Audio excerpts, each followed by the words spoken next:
नमस्कार दोस्तों। आज मैं जो देश में जो बहुत बड़े पैमाने पर जो चर्चा हो रही है, खास करके जो बिहार के माननीय मुख्यमंत्री नीतीश कुमार जी हैं, वो जाति जनगणना की बात कर रहे हैं। उसी पर मैं अपना विचार व्यक्त कर रहा हूं। मैं आपको बता देना चाहता हूं कि जो मुख्यमंत्री नीतीश कुमार जो अभी जाति जनगणना की बात कर रहे हैं, जब इनको लग रहा है कि अब मेरा मुख्यमंत्री बनना मुश्किल है, तभी जाति जनगणना की बात कर रहे हैं।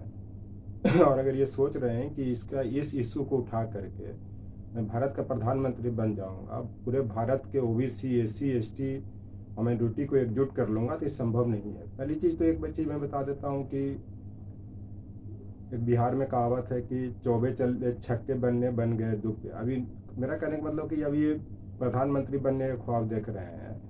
अब इनका मुख्यमंत्री का कुर्सी भी बचना मुश्किल है, चूँकि बीजेपी को भी एहसास हो गया है कि ये आदमी विश्वासी नहीं है और ये कहीं भी किसी के साथ जा सकता है। और बिकाऊ कुत्ता का कोई दाम नहीं होता, ये हर कोई जानता है।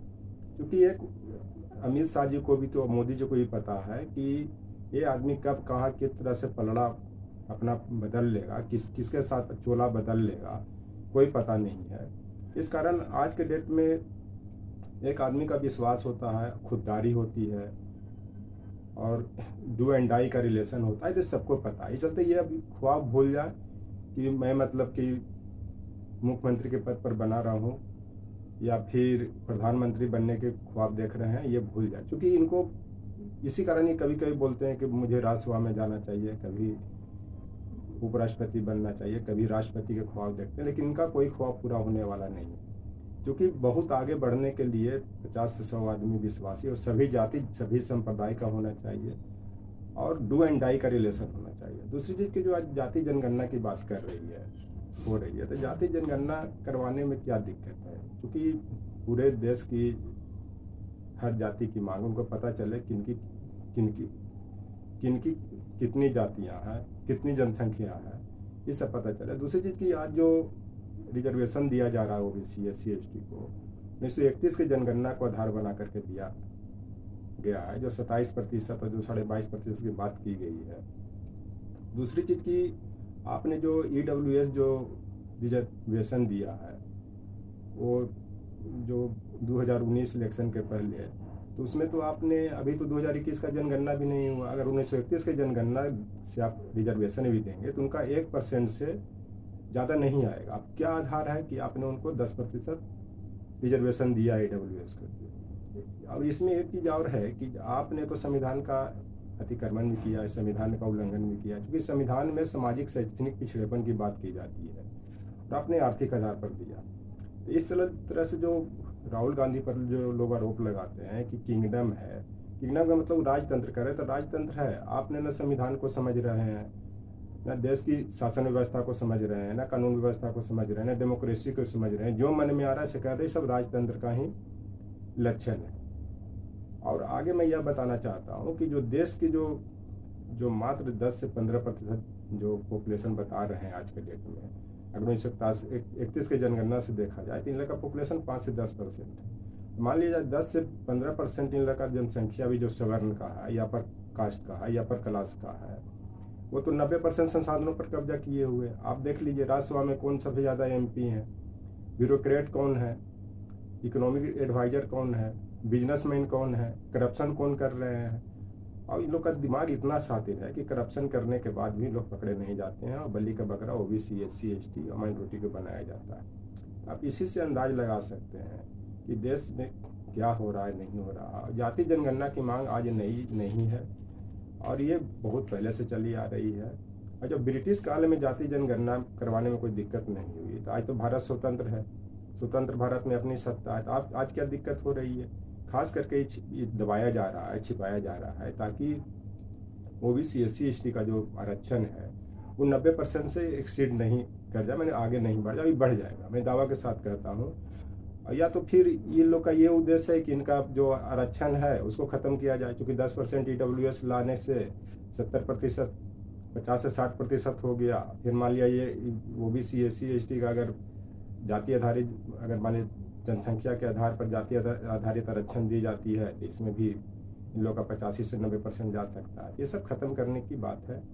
और ये जो सत्ता और विशेषाधिकार का जो प्रयोग करने वाले हैं, विशेषाधिकार का मतलब ये होता है कि उन लोग का विशेष अधिकार दिया जाता है। अब जैसे मान लीजिए लुटियन जोन्स में देख लीजिए कौन लोग रह रहे हैं, किन किन के बंगले पर, किन लोगों के बंगले पर ज़्यादा कब्जा, इस तरह से विशेषाधिकार है। पार्लियामेंट में देख लीजिए किन का रूल चल रहा है। ये तो ओबीसी SC ST जो MP हैं या जो ब्यूरोक्रेट है वो तो उनको आगे पीछे कर रहे हैं, कुछ बोल नहीं रहे हैं ताकि मेरा MP का पद न चला जाए, नेक्स्ट इलेक्शन में जीत नहीं पाऊँ। इसके लिए सबको साथ आना पड़ेगा, सबको साथ लड़ना पड़ेगा, तभी ये आगे बढ़ेगा, न तो नहीं बढ़ेगा। और संविधान का उल्लंघन करने या कानून का उल्लंघन करने से देश नहीं चलेगा। इसको सब मिलजुल के चलाना पड़ेगा, सबको इसमें भागीदारी करनी पड़ेगी, तभी ये देश मजबूत होगा। और आर्थिक पिछड़ेपन पर जो आपने आरक्षण दिया है, इसको अभी सुप्रीम कोर्ट में विचाराधीन भी है। अब बार बार सुप्रीम कोर्ट का डेट भी बढ़ रहा है, मार्च से अप्रैल, मई, जून जा रहा है।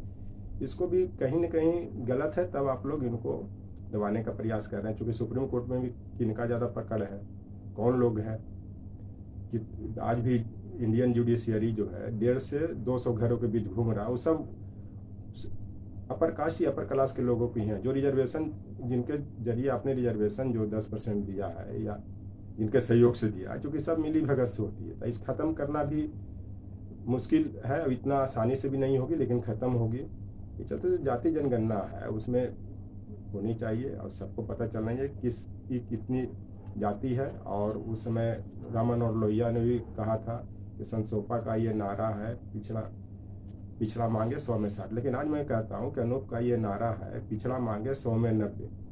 और जिसकी जितनी संख्या भारी उसकी उतनी भागीदारी। जिसकी जितनी संख्या है, मैंने भारी का मतलब कि जिस जाति की ज़्यादा जिनका जनसंख्या है उनको आप भागीदारी दीजिए, तो अभी सबका साथ सबका विकास संभव होगा। जो प्रधानमंत्री जी डेली नारा देते हैं, सबका साथ सबका विकास सबका भागीदारी, तब भागीदारी तो उसी का ज़्यादा होगा ना जिसकी ज़्यादा संख्या है। आप भागीदारी दे नहीं रहे हैं, आप ऊपर से सिर्फ नारा दे रहे हैं कि गरीब कल्याण कार्यक्रम का घोषणा करते हैं और सबको 80 करोड़ को खाद्यान्न खिला करके आप उनका सोच को मार रहे हैं। खिलाने जब कोई आदमी तभी काम करता है जब वो भूखा रहता है, संघर्ष करता है।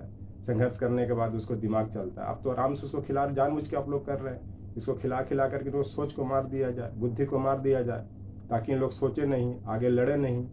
ये सब सिर्फ खिला पिला करके, फुसला करके वोट बैंक की राजनीति कर रहे हैं। और बाकी OBC SC ST जो आरक्षण है, जाति जनगणना को आप मारने की बात कर रहे हैं, ये सब सत्ता पाने की बात कर रहे हैं। ये चलते जाति जनगणना होनी चाहिए।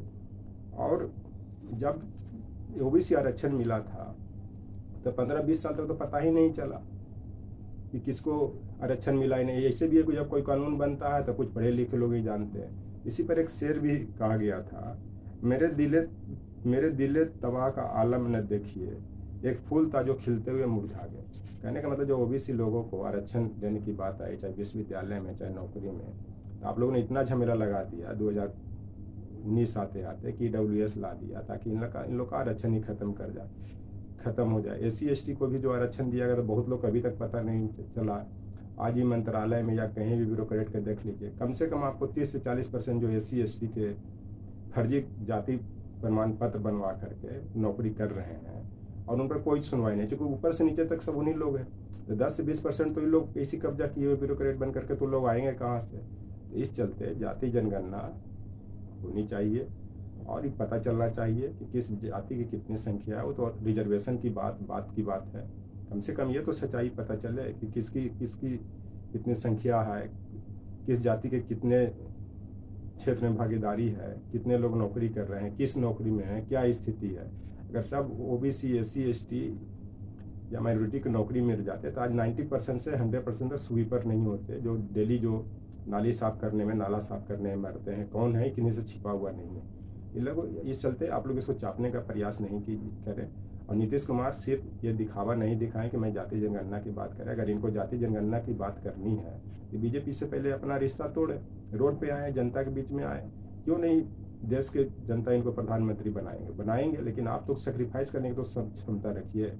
कोई भी आदमी कोई सेक्रीफाइस करता है, त्याग करता है तो समाज में डिपॉजिट होता है, वो खास करके वो पॉलिटिकली रूप से उसको मिलता है। इस चलते ये जो सत्ता और जो विशेषाधिकार का जो विशेषाधिकार जो इन लोग प्राप्त कर रहे हैं, अपर क्लास या अपर कास्ट, ये सब आप लोग जैसे नीतीश कुमार जी जैसे या जो भी इनके जो समर्थक हैं उनके चलते ये सब पा रहे हैं। क्योंकि फूट डालो शासन करो वाली राज आज भी ये मान्यता प्राप्त है। ऐसे भी देख लीजिए ओबीसी प्रधानमंत्री है, जहाँ जहाँ जाते हैं, जहाँ भी अपर कास्ट है अपर क्लास के मुख्यमंत्री हैं, जैसे बंगाल में जाते हैं वहाँ पे ममता बनर्जी उपस्थित हैं। इस चलते कि इनको अभी भी हीन भावना है कि अरे ये तो ओबीसी है, ये प्रधानमंत्री बनने से क्या हो जाएगा। इसी तरह आप देख लीजिए तेलंगाना में भी देख लीजिए, वहाँ के मुख्यमंत्री कहाँ चले गए। इस चलते प्रोटोकॉल का उल्लंघन है, खास करके इस तरह से शोषण होता है, पद पाने से नहीं होता है। आप राष्ट्रपति को भी देख लीजिए, कोई मंदिर में जाने नहीं दिया गया, उसका जो मंदिर का सीढ़िया रहता है वहीं पे पूजा करवा दिया, या इन भी नहीं करने दिया जाता है। पद तो ये एक रंगीला टाइप के हो गया, जो मुगल शासन में एक रंगीला जो मोहम्मद शाह था शासक था, तुम पद पाओ बाकी मेरा रूल रेगुलेशन मेरा चलेगा। आप देख लीजिए जो भी केंद्रीय विद्यालय है, एनसीईआरटी है कि जहाँ पे सिलेबस चलते हैं, या जो भी इस तरह के जो केंद्रीय विद्यालय की तरह और विद्यालय, वहाँ पे संस्कृत मैंडेटरी कर दिया गया। संस्कृत मैंडेटरी कर देने का मतलब है कि 99% जो संस्कृत पढ़ने वाले कौन है, ब्राह्मण कास्ट के हैं, वो फायदा लेंगे। तो कहीं ना कहीं अपने तरफ से इन लोग हर तरह से अपना ही रास्ता निकाल रहे हैं, सत्ता को सुरक्षित कर रहे हैं, नौकरी को सुरक्षित कर रहे हैं, और बीच में ओबीसी एससी एसटी माइनॉरिटी मारे जा रहे हैं। और जाति जनगणना कराने से इन लोग का जो सच्चाई का क्या है नहीं है वो सामने आएगा। इस चलते जाति जनगणना कराना चाहिए, ये मेरा रिक्वेस्ट है। और जो भी ओबीसी एससी एसटी या माइनॉरिटी के जो एमपी है एमएलए हैं, इनको रोड पर आना चाहिए, जाति जनगणना की मांग करनी चाहिए अगर सत्ता को भोगना है और आगे बढ़ना है, अपने समुदाय को मजबूत करना है। Thank you.